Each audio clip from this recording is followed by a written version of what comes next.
After opening a sales escrow for the purchase of real estate, disputes under two types of conditions may arise. Either type of dispute may ultimately require the termination of the agency relationship.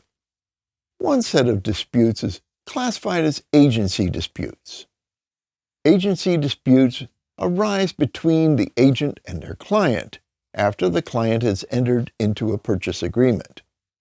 If the dispute cannot be resolved and the representation continued, the agency is terminated in the same manner as the listing period disputes discussed in a prior section.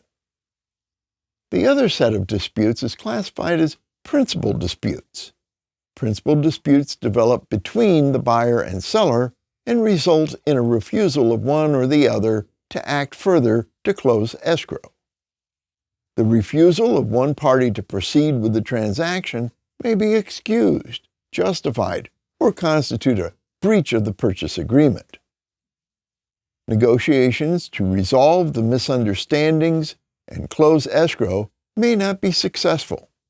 If the escrow disputes become irresolvable, the agent needs to consider recommending the buyer and seller terminate the purchase agreement.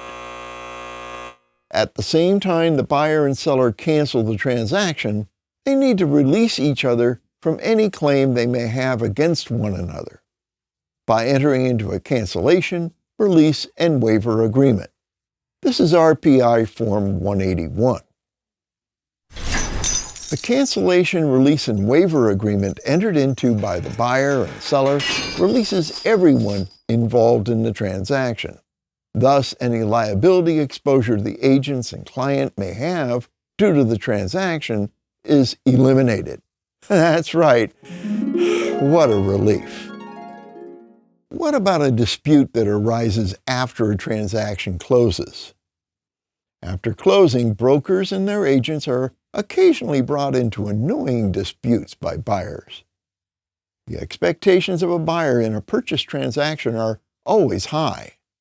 Further, the condition of a property is almost never as rosy as it appeared before taking possession. These buyers may be disgruntled over the condition of the property, the neighborhood, hazards of the location, zoning, fence locations, the list goes on. Buyers, believing they have gotten less than they bargained for, often attempt to shift responsibility for payment of expenses they have incurred to cure superficial obsolescence or deterioration to the seller or the seller's broker and agent. As the gatekeeper to real estate ownership, it usually is the broker who is the first person to be put upon by a disgruntled buyer to cure the problem.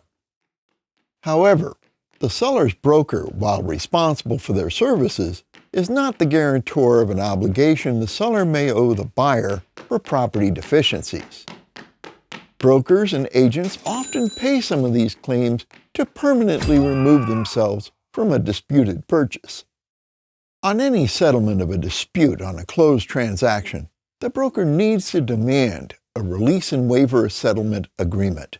This is RPI Form 526. Once a buyer has raided the cookie jar for a few dollars, they may well come back for more. The release and waiver provisions in a settlement agreement put a quick and much needed end to it.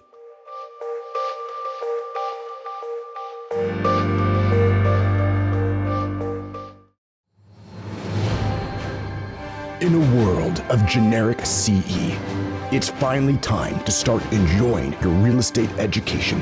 Introducing First Tuesday's video renewal course, Real Estate Made Real. California's first and only DRE-approved video-based renewal experience. Get an exclusive preview and enroll today. Be the star of your career.